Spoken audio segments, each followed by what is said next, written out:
Good morning. मैं doctor Gita Sharma, सह आचार्य चित्रकला। आज मैं आपको राजस्थानी चित्रकला के बारे में बताने जा रही हूँ। हम एक नया अध्याय शुरू करने जा रहे हैं जिसका नाम राजस्थानी चित्रकला है।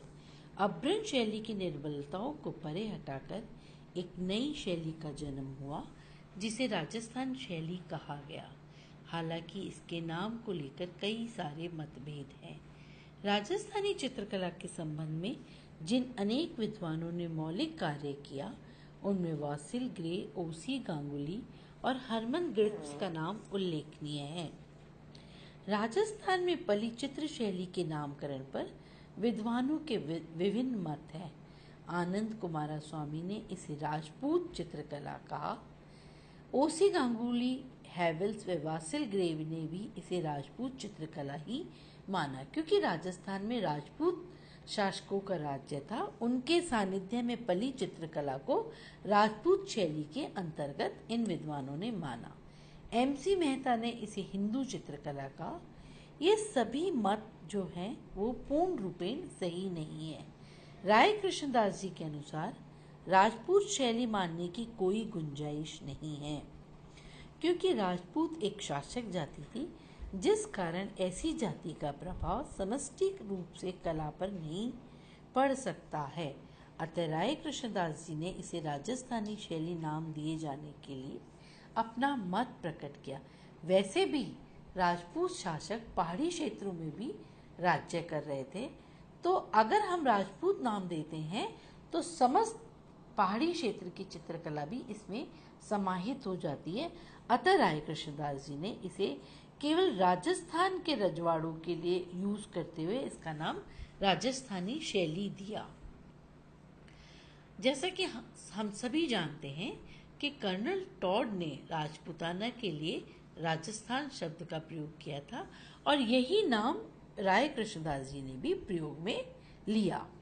अंग्रेजों के समय यह प्रदेश राजपूताना कहलाता था। कर्नल टॉड ने सर्वप्रथम राजस्थान का प्रयोग अपनी पुस्तक anal and antiquities of Rajasthan में किया। नवंबर 1956 में भारत सरकार ने राजस्थान संघ एकीकरण के प्रयासों के फलस्वरूप राजस्थान नाम स्वीकार कर लिया और यह क्षेत्र, हमारा क्षेत्र राजस्थान कहलाने लगा। अतः अब समस्त रजवाड़ों के लिए यानी कि समस्त राजपूताना के लिए राजपूत शब्द का प्रयोग ही सर्वथा उचित है। राजस्थानी शैली के विकास में दो कारण महत्वपूर्ण रहे। प्रथम कारण था राजस्थान की व्यापारिक समुदाय की आर्थिक संपन्नता। यहाँ का जो श्रेष्ठी वर्ग था, जो बिजनेस क्लास था, वो संपन्न था। उसने बहुत सारी हवेलियों का निर्माण कराया। उसने चित्रकारों को प्रक्षय दिया और यहाँ की चित्रकला को के उत्थान में अपना सहयोग दिया। और द्वितीय कारण था वैष्णववाद का पुनः जागरण, यानी अब बौद्ध एवं जैन धर्म से परे हटकर हिंदू धर्म का विकास होने लगा। बहुत सारे संत महात्मा इस समय जन्म हुए जिन्होंने भक्ति भाव की एक धारा का विकास किया और उन पर आधारित असंख्य चित्रों का निर्माण चित्रकला में हुआ। चौथी शताब्दी में विष्णु के उपासक रामानुज एवं कृष्ण के उपासक जयदेव जैसी कवि एवं लेखक हुए, जिन्होंने कला, साहित्य एवं आध्यात्मिक जागरण के क्षेत्र में अनेक परिवर्तन किए। ये चौथी शताब्दी नहीं है, ये 14वीं शताब्दी है। ये बाय मिस्टेक, टाइपिंग मिस्टेक है, तो आप इसे 14वीं शताब्दी जानें। कृष्ण के प्रति चैतन्य महाप्रभु एवं मीराबाई का प्रेम निष्ठा संपूर्ण भारत में फैल चुका था।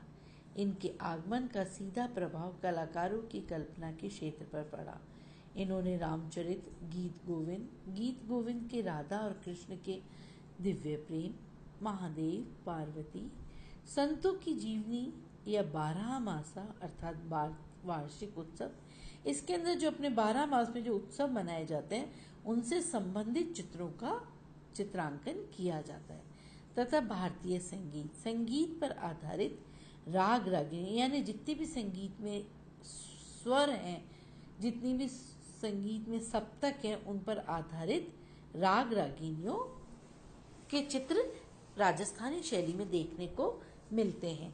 ये करीब 6 राग हैं और 6 रागों की 6-6 पत्नियां यानी 36 रागिनियां हैं जिनके से संबंधित चित्र हमें राजस्थानी चित्रकला में देखने को मिलते हैं। राजस्थान के शासकों का कला एवं संस्कृति के क्षेत्र में योगदान विशिष्ट रहा है। उन्होंने अपने आप को हिंदू धर्म एवं संस्कृति का रक्षक समझा। हालांकि उनका जीवन साहस और कठिनाइयों से भरा हुआ था, क्योंकि वे हमेशा रणभूमि के अंदर ही रहते थे। यहाँ तक कि महिलाओं ने भी इस तथ्य की रक्षा के लिए यानी कि वीरता और संघर्ष की रक्षा के लिए जौहर में अपनी जान देकर इस परंपरा में अपनी भागीदारी निभाई। जैसा कि आप सभी जानते हैं कि चित्तौड़ की महारानी पद्मावती ने जौहर को अंजाम दिया था। श्री राम और भगवान कृष्ण के पति अनुपम भक्ति ने यहाँ के शासकों को मुक्ति का मार्ग प्रदान किया। विशेषकर कृष्ण के प्रति भक्ति ने उन्हें कल्पनाशील प्रवृत्ति का गुण दिया। इसका प्रभाव उनकी विषय वस्तु के चयन में साफ दिखाई पड़ता है। इसी बीच अनेक प्रतियां जो राजा एवं दरबारियों के हाथों में सिमटी हुई थी, अब वे सामान्य जन तक भी जाने लगी। चित्रों के प्रति उनका लगाव स्वाभाविक था। राजस्थानी चित्रकला को स्वतंत्र स्वरूप मिलने से पूर्व ही देश में एक ऐसी सांस्कृतिक क्रांति हो चुकी थी जिसका नेतृत्व बाद में राजस्थान के रजवाड़ों से होने लगा, क्योंकि यह क्षेत्र आर्थिक, सामाजिक व धार्मिक आधारों का पोस्ट संपन्न प्राप्त था। राजस्थानी चित्रकला के जन्म एवं शैशव से संबंधित निम्न तत्व महत्वपूर्ण हैं। 15वीं शताब्दी के अंत में जैन शैली के चित्रों में ईरानी प्रभाव दिखाई पड़ने लगा था। इसकी वजह से ही अभ्रंश शैली धीरे धीरे गिरती जा रही थी। वास्तु के विकास से चित्रकला में अंतराल अभिव्यक्ति को नया आयाम प्राप्त हुआ। मतलब जो राजस्थानी शैली के प्रारंभ में कैसे चित्र दिखाई पड़ते हैं वो हम यहाँ पर जानने का प्रयास कर रहे हैं, जिसका निखरा स्वरूप प्रारंभिक राजस्थानी चित्रों में देखने को मिलता है। दूसरी ओर कवि नामदेव, चैतन्य तथा वल्लभाचार्य आदि धर्म आचार्यों ने भक्ति की ऐसी रसधारा बहाई जिसका प्रभाव उत्तरोत्तर काल में राजस्थानी चित्रकला में देखने को मिलता है। इससे राजस्थानी चित्रकला को एक नया बल मिला। संगीत के क्षेत्र में लगातार उत्तरोत्तर वृद्धि के कारण राग रागिनियों से संबंधित चित्र बनने लगे थे तथा काव्य संबंधी विषयों पर भी चित्र निर्माण राजस्थानी कला में प्रारंभ हो गया था। इसके अतिरिक्त 16वीं शताब्दी के प्रारंभ में सवा चश्म चेहरों के स्थान पर, जैसा कि मैंने आपको बताया था कि अभ्रंश शैली में अधिकतर सवा चश्म के चेहरे बने हैं, अब यहाँ पर यानी राजस्थानी चित्रकला में एक चश्म चेहरे तथा वस्त्रों में, वास्तु में आदि सभी में सौंदर्य का समावेश इन चित्रों की विशेषता रही है। बाल गोपाल स्तुति, नियामतनामा वाली प्रति में यह चिन्ह स्पष्ट रूप से परिलक्षित होते हैं। राजस्थान में अपभ्रंश के इकहरे कागज पर बने ग्रंथ चित्रों के स्थान पर वसली यानी कागज की कई सतहें चिपकाकर बनाने वाले कागज पर अब स्वतंत्र चित्र मिलने लगे थे। वसली एक तरह का पतला पेपर होता है जो कई पेपर्स को चिपकाकर एक शीट तैयार की जाती थी जिस पर चित्रांकन कार्य किया जाता था, उसे वसली पेपर कहा जाता है। रंगों की संख्या तथा अलंकरणों में भी वृद्धि और सादी अंतराल व्यवस्था के स्थान पर राजस्थानी चित्रों में कई खंडों वाली विभक्ति की तैयारी इस चित्र परंपरा की बहुत महत्वपूर्ण उपलब्धि थी। कर्नल टॉड ने एक स्थान पर लिखा है कि राजस्थान एक छोटा राज्य नहीं है। यहाँ हर क्षेत्र में एक रणभूमि है और हर नगर में बलिदान देने वाले वीर पुरुष हैं। इस वीर प्रसिद्ध भूमि पर चित्रण की नई नई शैलियों का उदय हुआ, जिससे भारतीय चित्र परंपरा को एक नया बल मिला। अनेक चित्रण शैलियों के उदय से पूर्व समस्त राजस्थानी क्षेत्र में चित्रण की एक सामान्य परंपरा चल रही थी। इसी परंपरा को प्रारंभिक राजस्थानी चित्रकला का स्वरूप कहा गया। यह प्राय 16वीं शताब्दी तक का स्वरूप कहा जाता है। 8वीं शताब्दी में दक्षिणी पश्चिमी राजस्थान में कई हस्तलिखित ग्रंथों की रचना हुई, जिनमें चित्रकला संबंधी प्रचुर सामग्री भरी हुई है, जिससे उस क्षेत्र की चित्रकला परंपरा पर अच्छा प्रकाश पड़ता है। हरिव्रत सूरीकृत कुवलय माला कहा 8वीं शताब्दी के प्रमुख ग्रंथों में है। 15वीं शताब्दी के साहित्य के संदर्भ में कला उन्नायक महाराणा कुंभा के काल के सूत्रधार मंडन द्वारा विरचित देवता मूर्ति प्रकरण, राजबल्लभ मंडन, प्रसाद मंडन, रूप मंडन आदि ग्रंथों की रचना की गई, जिसमें कला के सैद्धांतिक पक्ष का विवेचन किया गया। मंडन स्वयं चित्रकला के ज्ञाता थे। स्थान स्थान पर उन्होंने मूर्ति कला के साथ रंगों की भी जानकारी दी। राजबल्लभ मंडन में चित्रकला की विस्तृत सामग्री भरी पड़ी थी। महाराणा कुंभा के स्वरचित ग्रंथ संगीत राज में नाट्यशालाओं के चित्रों का उल्लेख हमें देखने को मिलता है। चित्तौड़गढ़ दुर्ग में भित्ति चित्रों के धुंधले धुंधले अवशेष, यानी आप अभी केवल लघु चित्र ही नहीं, भित्ति चित्रों की जो परंपरा चल रही थी उसके भी धुंधले धुंधले अवशेष इस परंपरा के प्रमाण कहे जा सकते हैं। 15वीं शताब्दी के अंत व 16वीं शताब्दी के प्रारंभ से ही अभ्रंश शैली अब बदलकर नए रूप में सामने आ रही थी। रूप का सृजनात्मक विकास, पेड़ पौधों का अलंकारिक रूप व अन्य तल व्यवस्थाओं का प्रयोग प्रारंभिक राजस्थानी चित्र शैली में देखने को मिलती है। यह अभ्रंश शैली का ही योगदान था, जिसमें हम अनेक परिवर्तन करके राजस्थानी शैली को प्राप्त कर पाए। इसके उदाहरण हमें अनेक स्थानों पर प्राप्त हुए हैं। 1540 ईस्वी के आसपास चित्रित ग्रंथों में मृगावती लॉर्ड चंद्रा, जो मुंबई के प्रिंस ऑफ वेल्स संग्रहालय में सुरक्षित है। इस ग्रंथ के कुछ पृष्ठ लाहौर तथा चंडीगढ़ के संग्रहालय में भी सुरक्षित है। गीत गोविंद प्रिंस ऑफ वेल्स संग्रहालय में सुरक्षित है। उत्तरा अध्ययन सूत्र बड़ौदा संग्रहालय में संग्रहित है। इसके अतिरिक्त जोधपुर में भागवत के भी कुछ वितरित चित्र पृष्ठ नवल सिंह के संग्रह में हैं। कुछ चित्रित पर ये कुंवर संग्राम सिंह जी हैं, जो जयपुर के हैं, जो नवल सिंह भी कहलाते थे, उनकी संग्रह में है। चावंडा वाला रागमाला सेट एवं अन्य अनेक प्रारंभिक ग्रंथ प्रारंभिक राजस्थानी शैली के अनुपम नमूने हैं। आप ये चित्र जो मैंने इसमें डाला है, आप ये देख रहे हैं, ये मेवाड़ शैली का है और 1592 ईस्वी का, मतलब प्रारंभिक राजस्थानी शैली का नमूना है। इसमें ढोला मारू को चित्रित किया गया है। ये जो चित्र है, ये ढोला मारू ग्रंथ के संग्रह में से प्रस्तुत किया गया है।